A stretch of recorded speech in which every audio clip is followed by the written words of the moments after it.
Umar, pria di Palembang ini jadi korban penyerangan orang tak dikenal usai ia mengantar cucunya ke sekolah. Korban diserang saat berada di Jalan Hoki, Kelurahan Lorok Pakjo, Ilir Barat 1 Palembang. Dari rekaman kamera pengawas memperlihatkan korban yang menggunakan sepeda motor didatangi pelaku mengenakan pakaian berwarna hitam dan helm, seketika menyerang korban dengan senjata tajam. Akibat penyerangan itu, korban mengalami luka dan harus menjalani perawatan di Rumah Sakit Bayangkara Palembang. Tim Inafis dari Polrestabes Palembang sudah mendatangi lokasi kejadian untuk melakukan pemeriksaan dan mengumpulkan bukti-bukti dari peristiwa tersebut.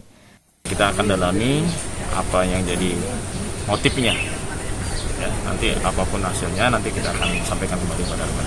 Korban dengan pelaku ini saling kenal atau seperti apa, Bang? Kalau untuk sementara, kalau melihat dasarkan dari video ataupun rekaman CCTV tadi, saya sepertinya saling mengenal. Namun kita perdalam lagi apakah memang betul-betul sama atau sama lain yang bisa dikenal. Aksi penyerangan itu kini dalam penanganan polisi Polda Sumsel yang sedang memburu pelakunya. Reski Oktora, Muklas Diferensial, Kompas TV, Palembang.